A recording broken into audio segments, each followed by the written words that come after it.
मनुवाद अच्छा क्या है? मनुवाद वो है, बहुत अच्छा सवाल आज आपने कर लिया। मैं चाहता था ये सवाल मुझसे किए। मनुवाद देखिए, मनुवाद आज की डेट में वो है जब आप किसी को जाति के आधार पर अपने से छोटा समझें, जाति के आधार पर अपने से बड़ा समझें, तो मनुवाद है। जाति के आधार पर कोई अपने आप को अहंकार बस बड़ा समझने लगे, वो मनुवाद है। यानी कहने का मतलब योग्यता के अनुसार अगर उसको हिस्सेदारी ना मिले, उसको अधिकार ना मिले, सम्मान ना मिले, तो समझिए कि यहाँ मनुवाद है। जी जी जी बिल्कुल। एक क्वेश्चन जो मेरे मन में, अभी आपने कहा कि इंद्रजीत सरोज जी आए हैं, दीपक पटेल जी आए हैं, कि जो सपा से कैंडिडेट आए हैं वो मान्यवर साहब के चेले हैं, आज वो किसी और के मंच की शोभा बढ़ा रहे हैं। जो भाजपा से आए हैं दीपक पटेल जी, उनकी माता स्वयं, मतलब जिनके माँ बाप स्वयं मान्यवर साहब के चरणों में रहे हों और उनसे स्नेह पाए हों, आज वो किसी और पार्टी शोभा बढ़ा रहे हैं। आज कहीं न कहीं बसपा का जो कैडराइज वो मतलब प्रत्याशी था, वही आज हर पार्टी में लड़ रहा है। यानी सब आपस में ही लड़ रहे हैं, कोई बाहरी आदमी इनको मिला नहीं।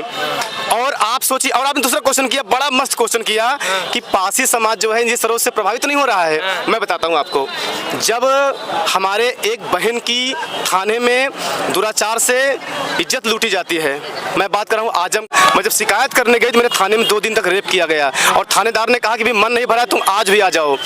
उसके बाद तब कोई पासी नहीं गया वहाँ पे। हमारे यहाँ बाबूलाल भंवरा जी थे, हमारे इंद्रजीत सरोज जी थे, अपना दल के जमुना सरोज जी थे, कोई नहीं गया वहाँ पे। केवल एक आदमी जाता है सर, और उसका नाम है चंद्रशेखर आजाद जी। गोहरी में 4 पासी काटे गए, अपने पास की बात है इलाहाबाद की।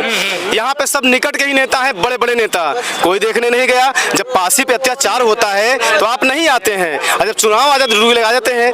बरसाती मेढकों को लोग पहचानने लगे हैं। हमारा पासी समाज अब जागने लगा है, वो लाखन पासी को पढ़ रहा है, वो बिजली पासी को पढ़ रहा है, वो उदा देवी पासी को देख रहा है। जिन नेताओं को, जिन महापुरुषों को किताबों में दबा दिया गया था ना, उनको मानव साहब ने कुरेद कुरेद के बाहर निकाला। साहू जी महाराज, ज्योतिबा फूले, राम स्वरूप वर्मा, ललई सिंह यादव, इन सबको दबा दिया गया था। इन सबको मान्यवर साहब ने उभार करके रहा है कि बटेंगे तो कटेंगे, क्या कहेंगे? नहीं, वो तो बांटेंगे ही, वो तो आस नहीं बांट रहे हैं। वो 6000 चले जाते उनको पहले बांट चुके हैं। हम तो उनको एक करने आए थे बहुजन के रूप में, बहुजन। बटेंगे तो कटेंगे क्या?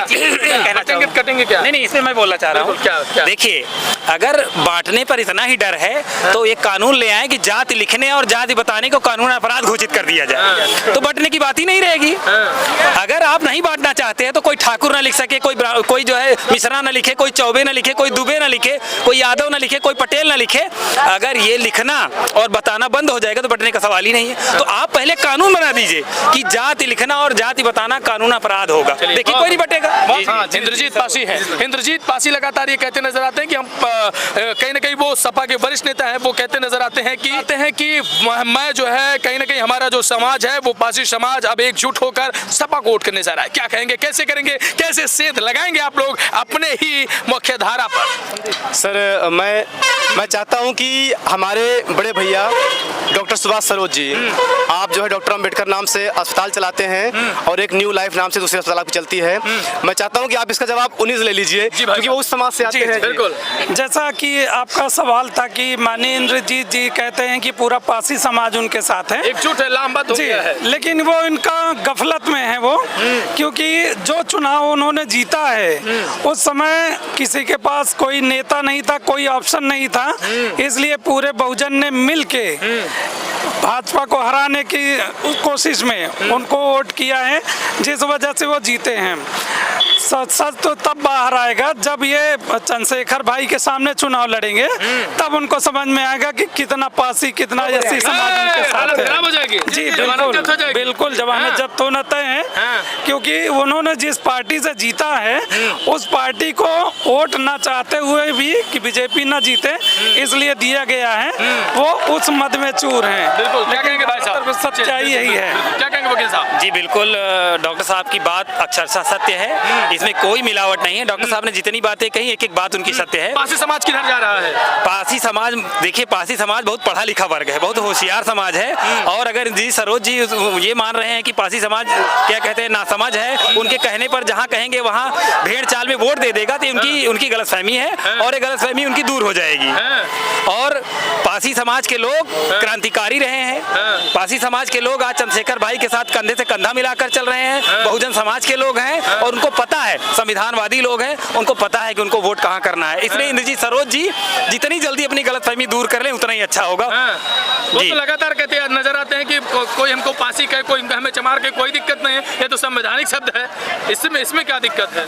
नहीं, दिक्कत किसी को कोई नहीं है, लेकिन दिक्कत इस बात में है कि जब आप ये कहते हो कि पूरा पासी समाज हमारे साथ है, अगर बिल्कुल मुद्दों पर अगर बात करेगा तो आपने पासी समाज के लिए क्या किया है जो पासी समाज आपके साथ रहे? केवल जाति को लेकर, यही तो हमारी पार्टी का नारा है, जाति तोड़ो समाज जोड़ो।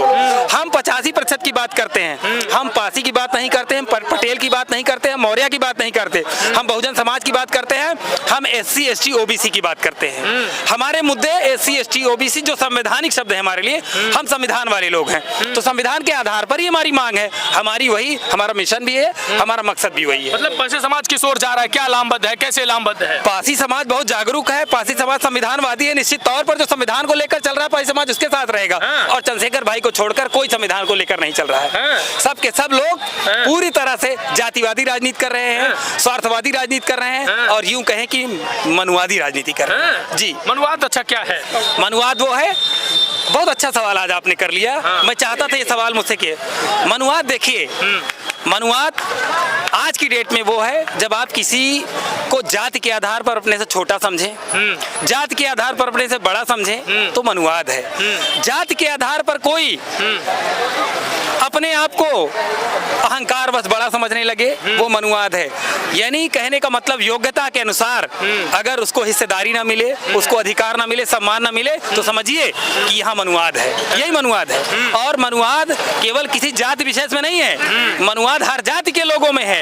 जो लोग भी इस व्यवस्था का पालन करते हैं, इस व्यवस्था का पोषण करते हैं, इसका समर्थन करते हैं, वो सबके सब मनुवादी है। जी, और इसका किसी जाति से लेना देना नहीं। हाँ, एक जाति विशेष के लोग तो 100% मनुवादी है, लेकिन मनुवाद ऐसा नहीं कि हर जाति में नहीं जाति है।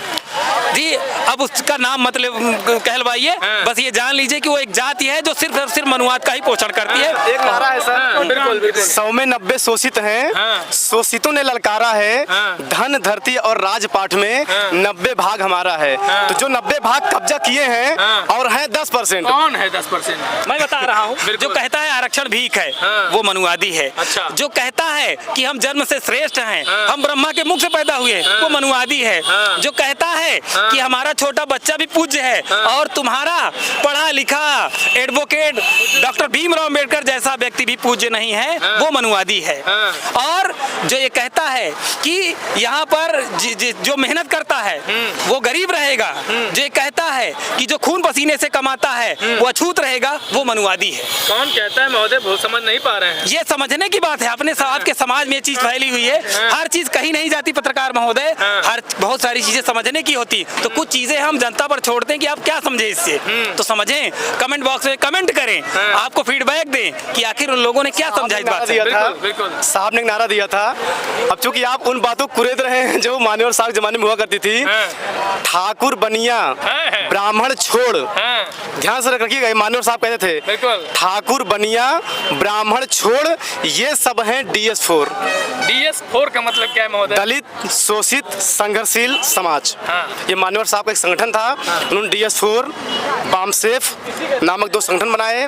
जब वो सक्सेस हो गया तब उसके बाद उन्होंने एक पार्टी बनाई, क्योंकि उन्होंने कहा था कि राजनीति वह चाबी है जिससे सफलता के हर दरवाजे खोले जा सकते हैं। और अंत में वो 14 अप्रैल 1984 में एक पार्टी बनाए। मैं पार्टी का नाम नहीं लूंगा क्योंकि उस पार्टी का प्रचार हो जाएगा।